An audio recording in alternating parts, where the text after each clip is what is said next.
Well, I want to welcome Renee to the show from GoZen. I am so excited to have her here and pick her brain on how she can help your kids. So thanks for coming on.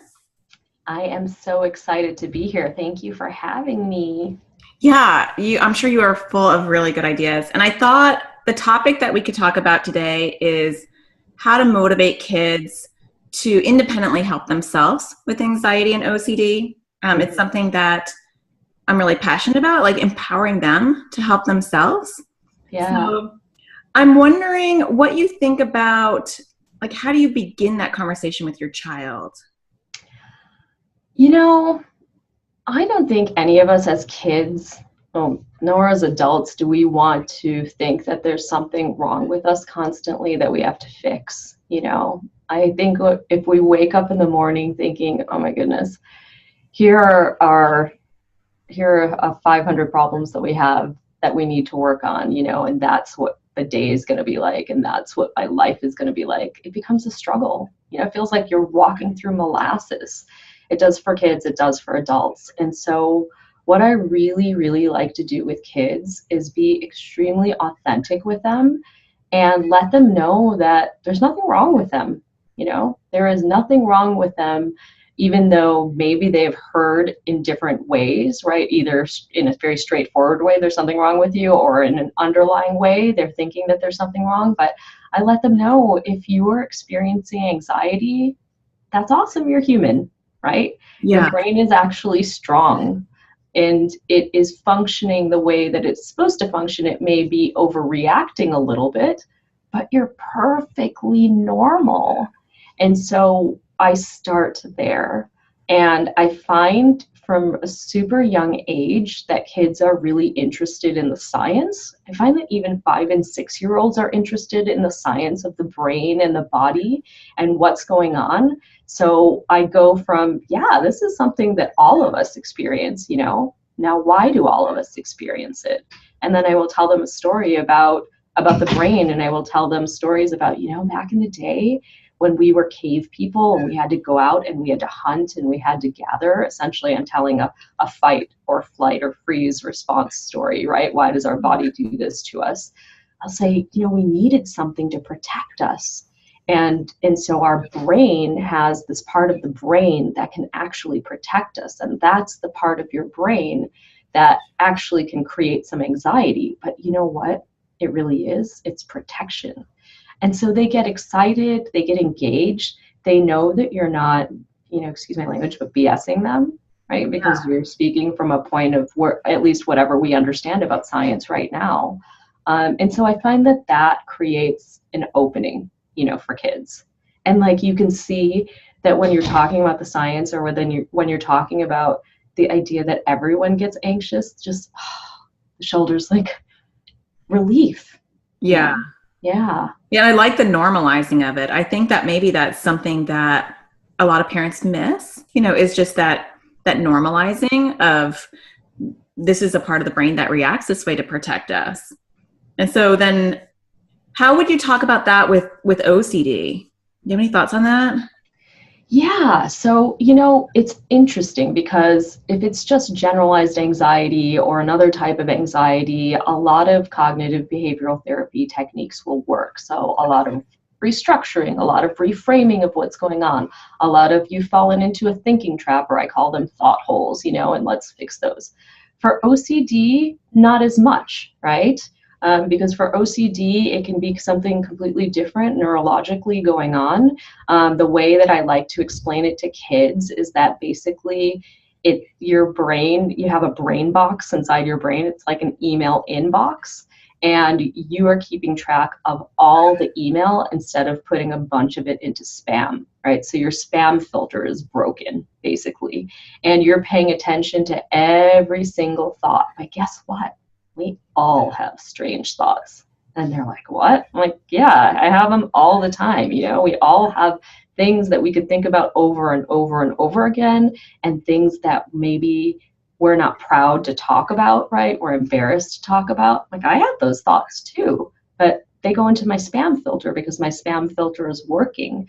So for you, we have to work on exercises that can get that filter back up and running, because that's basically what you need. And so for them to understand it from that point of view, again, it makes it more relatable, first of all. And look, there's something that's going on with your brain and the way that it works, that it can be tweaked. And we all have things, in our life that need to be tweaked. And so I get a lot of response from that, an openness to like, okay, I get that, I get what's going on. You do get focus from kids on like, why is this happening to me? And adults, like, why me? Why is this happening to me? And I'm like, yeah, I get it. I always validate first. I get that it's a struggle, and I get that you're like, hey, how come this is happening to me? But then I try to tell them, listen, every one of us, I promise you, has some struggle going on, right? Some challenge going on. And this one is just yours. But the awesome thing is that there are tools that you can use to work on it. Yeah. And I love the way that you're very empowering, even though like you're describing what's going on, it's still such an empowering message, and it's uplifting. I like the distinction that you use between anxiety and OCD, because I think a lot of parents might just do the anxiety explanation, even if they have a kid with OCD. Mm-hmm. And that would worry me, just because I feel like you don't want your child to think that their brain is seeing an emergency that's accurate. It's just overreactive versus right. The spam filter. I love that analogy. And I've had kids who have, and we'll talk about this in a little while, about your programs, which are so cute and helpful for kids. And I've had a few that have taken your OCD program, and they will come in and they'll use that language. They'll be like, my spam filter is not working. Yeah. And I think it's so cute, and it's so easy for me to kind of, as a therapist, pick that up and kind of like validate that, and use. Yeah, I mean, we're tapping into something that they have a wellspring of, their imagination can really guide them. It's easy to tap into. They love to use it. It's a healing tool for them. So I think giving them something, personifying things like we do in the programs that we have at GoZen, we use a lot of personification. It's fun for them. It adds some levity to what they're going through, and it just really helps them understand. Because, as you said, sometimes there is not a distinction made between anxiety and OCD, and certainly there should be. And obviously, the protocol or the treatment or the intervention that you're going to use with your child should be different. Because a lot of kids with OCD, they know like this isn't right. They don't want to be doing the compulsion, right? They don't want to be thinking the thought. And the logic that you give them to trust you, or you don't have to do that, there are no germs on your hands, whatever the obsessive thought or the compulsion may be, it's not going to go away with words, and with logic. Yeah. And I think that's such a good distinction, because I think with anxiety, you can try to reframe, the way that a child's thinking, and you can really go down and explore those thoughts in a way that's going to be really helpful. And with OCD, that's not helpful at all, because the child knows it's irrational. Yeah, you could go down, and you could get to the core and get to the accurate thought, which is like, there are no germs on my hands, right? Or like not enough to do anything that I have to wash them. But they know that, as you said. You don't need to kind of get to that core or like to the accurate thought with them, because they get to the accuracy and they're like, okay, well, I still have to do it. Yeah, thanks for that. Yeah, thank you for that. But now I still have to go wash my hands. So yeah. Exactly. Well, let's talk about your program, since we brought it up, because I went back on your site. I hadn't been on it for a while, and I was like, oh my gosh, she has more stuff. Like you have more. Help it. They're really, really good. So you have, like obviously the ones that I see in my practice and that I hear about are the anxiety one, and you have an OCD one. But you also have mindfulness, which I think is so important for anxiety and OCD. And you had a few others too. I think you had negative thinking. Can you talk a little bit about your programs? Yeah. So we create animated programs to help kids thrive, basically. And we have specific subjects that we work on. So our flagship program is called GoZen, and it's for anxiety. and or stress management, because there are a lot of schools that we work with that don't necessarily have a population of kids that have anxiety, but maybe are stressed out, right, or overwhelmed, or maybe they just don't have a diagnosis.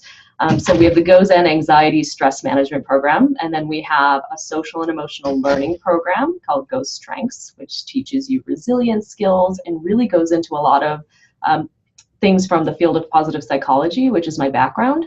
So we talk about what's right with you, what are your greatest strengths, how do you develop an optimistic mindset, and we use the same scientific rigor with all of that good stuff that we do when we're working on kind of getting rid of the things that you want to get rid of.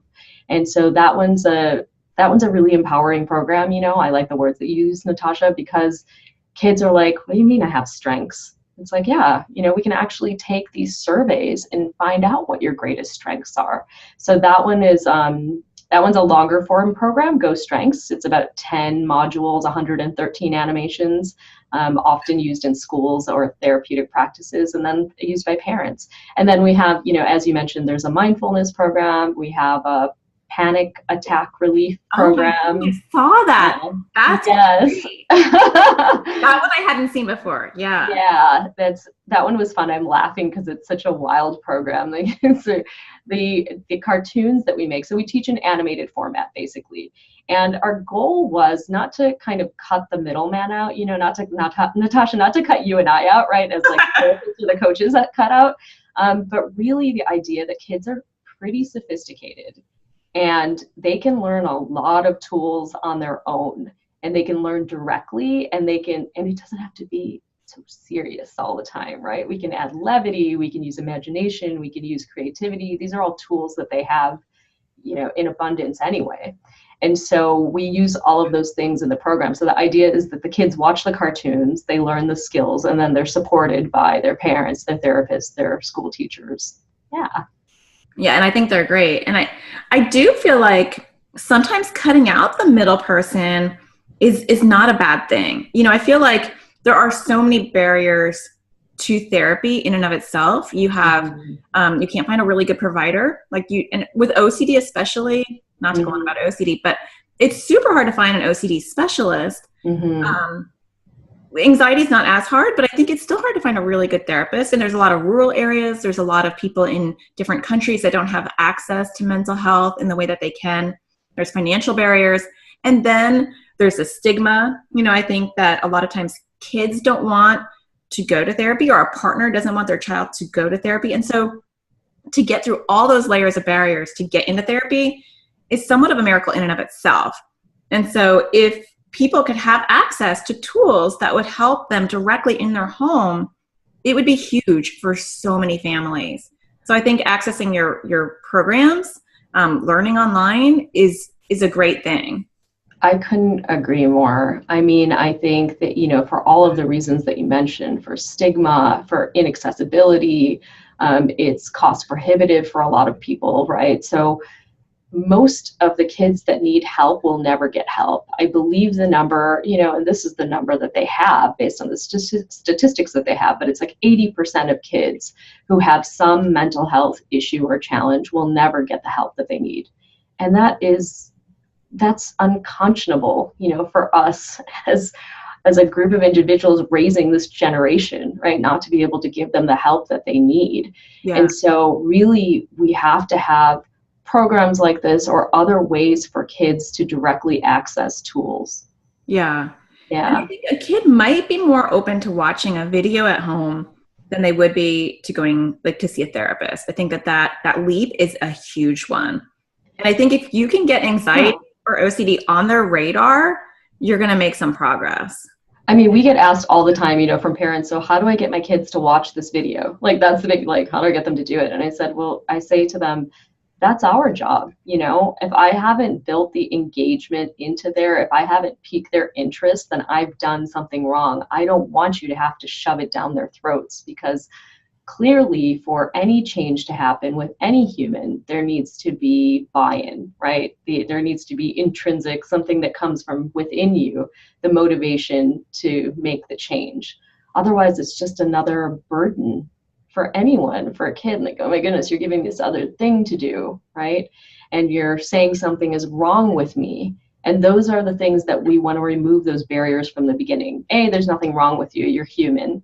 And that's what the beginning of all of these programs will show you. You're acting in your own humanity, basically, in the interest of your humanity.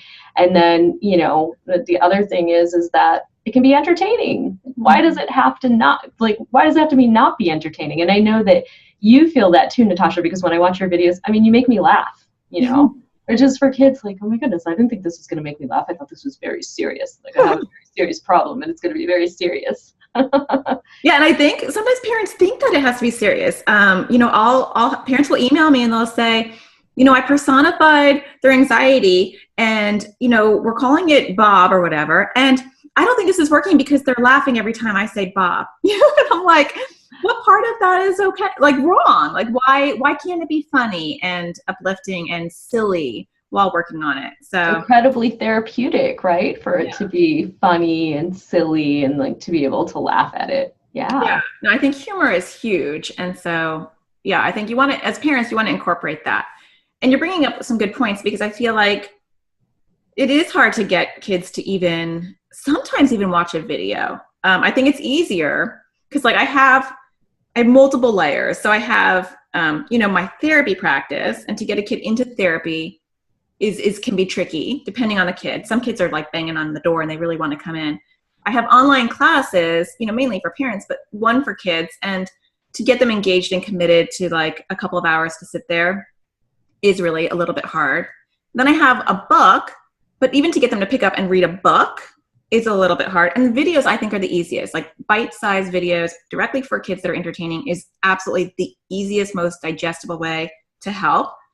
And I think kids will most likely do it. I don't really see as much of a problem. Kids will watch my YouTube videos. I think they'd watch your cute cartoons. I don't think there'd be nearly as big of a leap to do that.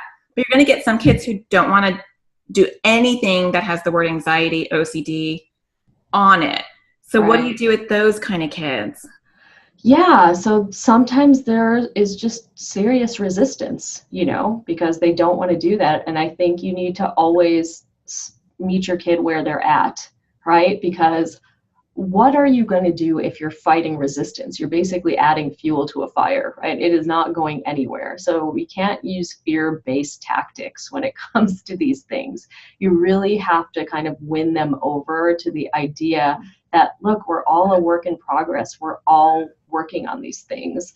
And so I always start from a place of strengths. So it's, it depends on sort of what you're doing. So if you're trying to use an online program, for example, and your child is being really resistant to it, like, I don't want to watch those videos, there's multiple things you can do. So one is that you could play the video in the background, like you watch the video as the parent or, as the grandparent, and then watch that very quickly pique the interest of your child. Like, what are you watching, Mom? Oh, I'm watching this for me to educate myself, I love that. That's great. And then kids get interested right away. The other place that you can start with their strengths. There are very few kids that I have met that don't want to learn about their strengths, and what they're amazing at. So you can take this survey with them. So you can take the VIA character strength survey. There's a bunch of different strength surveys, but they particularly have a good one for youth. And you can take it with them, and it will tell you your 5 greatest strengths, right?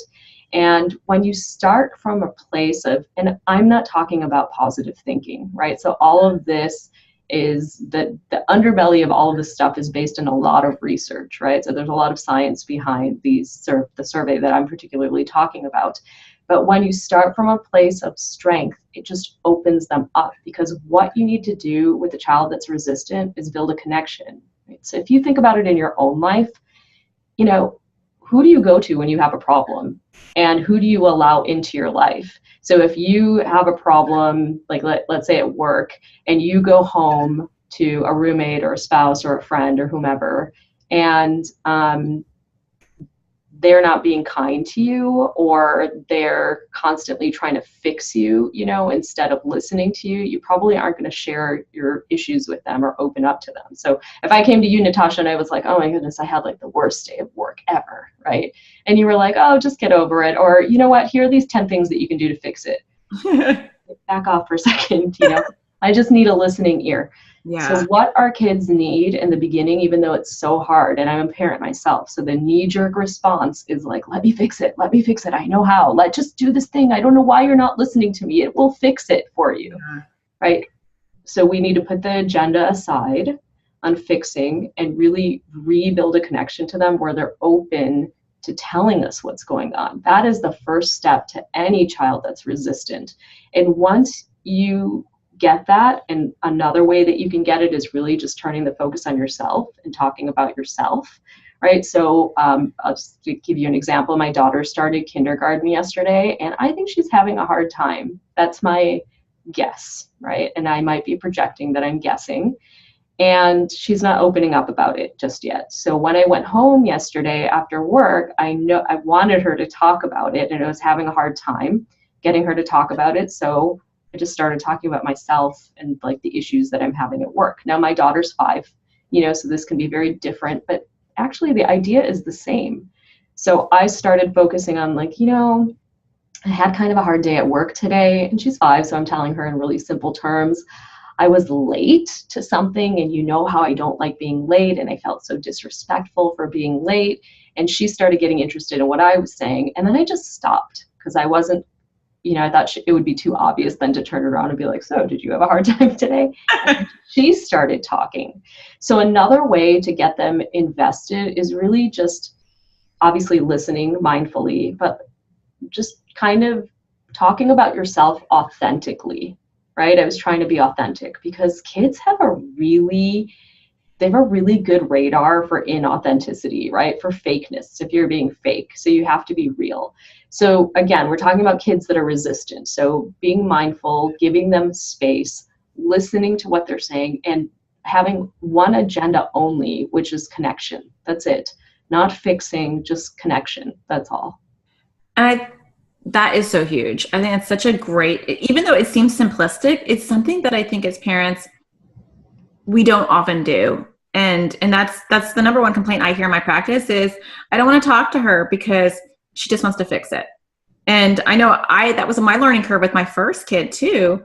She slowly stopped talking to me, and eventually, like when she was 12 or whatever, I'm like, what's up? And she's like, well, you're just always going to give me a solution. I was like, yeah, you're right. I'm so sorry. I mean, I know the answer, but yeah, just sitting with the validation and just understanding how hard it is. And I love your idea also about being real. I think the more human we can be to our kids and authentic and share our stories, the more they see that we're not just mom or dad, but like we get it, but we're not saying it from a perspective of like, when I was your age, it's just like, yeah, I've been scared. I'm scared now sometimes. This is what happens to me. And I think then we kind of build in some respect and some trust. It's hard, I have compassion for like Mama Bear and Papa Bear. Absolutely. Like I have a lot of compassion for parents because I know, as you said, a lot of times we know the solution, but it's not our job necessarily to give the solution or execute the solution, but to guide our kids along to empower them to try it for themselves, right? And that part is hard because it can be slow. And if you're a person like me who's I like instant things. I'm like, I like to get it done, let's like make this happen. Then slowing down can be hard. But if you're feeling disconnected from your child, if you feel like they're not listening to you, they don't even, they're rolling their eyes at you, then the first thing that you have to do is slow down. You might even take an entire day of just listening, if you've ever done that, and literally like very little speaking. You might have to speak for like very urgent things, but just giving space. Yeah. I think you bring up another really good point, which is sometimes when our kids have problems, we want to fix it. And a lot of times we know how to fix it, or we read all the books and we do all the research. And so we know what they need to do in order to fix it, but they're on their own timeline and it's their own journey. And a lot of times parents are like 5 steps ahead when it comes to like what I think they should be doing, but their child is still in like engagement mode. Like they're not even like okay to talk about anxiety or OCD. And the parents are already talking about like all the interventions and approaches that we're going to do and how do we set it up. And I look at the child and like, they're not even ready to even say, I have this struggle going on. So recognizing that it's their own journey and that they have to do it at their own pace is a good thing to highlight, I think, to parents. Yeah, and it's hard, it's hard to come to embrace that. Like they are on their own journey, and that most people are experiential learners, and they're going to learn not by the words we're telling them, but through an experience.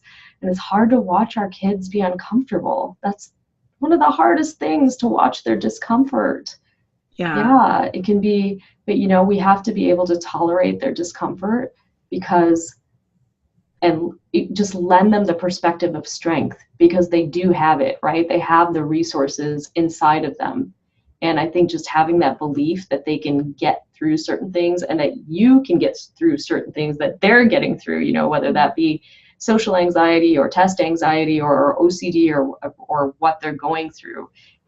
Yeah, allowing that space to know that this is something that you can navigate through, but it has to be like you both have to be doing it sort of together. Yeah. You can't force it on them, essentially. No. And I think you can set it up in a very encouraging sort of way. So, I mean, I feel like you can empower them, like educating yourself and really understanding anxiety or OCD is huge. It's a really important factor. But then what do you do with that information? And I think slowly empowering your child with one, like I always tell kids, and I tell my own 3 anxious kids, I say, look, we're genetically doomed. We all have anxiety at our house. It's just part of our family tree. Some people have diabetes. Some people have other stuff. This is our deal. But the good news is with anxiety and OCD, like we can change our brain. Like there are ways that we can change our brain. You can't change your pancreas, but we can change our brain. So that's cool. So then I talk about it from an empowering point of view. Like, how do you want to do this? So every time my kids have a struggle, there's always, it's like a game show at my house. It's always like, you could take a challenge, or, I could walk with you to the bathroom. I can lay with you for sleep, or you can take a challenge. And so I think it's developing that language to motivate them. But then if they say, I don't want to take the challenge, I want you to come with me to the bathroom, it's like, okay, I'll come with you. Yeah. Because it's your deal. It's not my deal. Yeah. Having that language. Yeah. And I also think, just bridging on that, taking little steps, I think it can be so overwhelming to think of this big, huge thing that you're trying to work on. And so, whatever that may be. So maybe a child is going into their junior year in high school, and this is like testing year, right? And maybe they have massive anxiety that they're experiencing over these big, huge looming tests that they have coming. And that can be like a big thing, because the story in their heads might be, oh my goodness, I have to take these college entrance exams. And then if I don't do well on them, then I'm not going to get into school. And then I'm not going to get a job. And then I'm going to be homeless, basically, right? Like our brain, that's like where our brain goes. We create this story into the future. So I think really taking things in smaller steps, like baby steps, and hitting baby success milestones can be huge for everything, right? And it also helps us get started, because for a lot of kids, in whatever it may be, it can be hard to get started, right? Getting started, like task initiation of any kind, can be really difficult. Yeah, and I think when we catastrophize as parents, even as an anxious parent, I totally get this. Like we want big steps, we want big progress, and we forget to celebrate the little steps. And when you celebrate the little steps, it turns into big success. So, if you have to stand outside, just use my analogy about the bathroom again. Like if you have to stand outside of the door, but you're not inside holding your daughter's hand on the potty, that's huge. That's progress. Or if you're sitting on your child's bed, but you can leave before they fully fall asleep, that's huge. So literally, you can make a micro commitment to a micro step, basically. And that can and those little changes add up. They do. Right? So yeah, absolutely. Yeah. So I think the first step is education. So having them, take your programs or learning themselves, I think it's a great first step in getting kids to understand stuff and empower them. So So for your programs, what age range does it market towards? It's so funny. So when we started the programs, it was like, okay, we're building these for middle schools, right? But it's kind of this idea that you always have this idea of what you're doing, and then the person or the child that's actually using it is going to give you the information that you thought you had. So we thought it was for middle school. It skews a little bit younger, so it's late elementary to middle school, but because most of our programs only have one age track, it's being used from 5 to like 18 right now. But I would say, you know, if you're pinning me down like for a sweet spot, it's late elementary to middle school. And we teach a lot of research-based coping techniques, essentially research-based resilience skills, research-based positive psychology skills to help kids thrive. And we do it in kind of cartoon format. And we work directly with parents. So parents go on our site and they buy programs and they watch them with their kids at home, or the kids watch them, you know, kind of with the parents in the background. We work with schools, and then we work with therapists such as yourself who use it as a support tool for the work that, you know, that they're doing. So with the therapists, do they show it in their office, or do they have? They do. So they'll show it in their office, you know, so if they're talking about X, Y, and Z concept that day, so they're talking about restructuring or reframing something, or they're talking about a thinking trap, then they'll play one of those videos that are relevant to it. And for the feedback that we get from a lot of therapists is that just helps it click. It like really makes it the concept sticky for the child. They'll have a lot of aha moments in watching the video, like, oh yeah. Also in the characters that we create, a lot of kids will see themselves in the character. Like, yeah, that kid's just like me. You know? Yeah, I love that. And I think engaging kids, whether it's at home or in a therapy office, is so important. You know, this is a society where like they're used to like social media and engagement. And so that's the way they're going to learn too. That's cool. Yeah. So where can people go to sign up for the programs?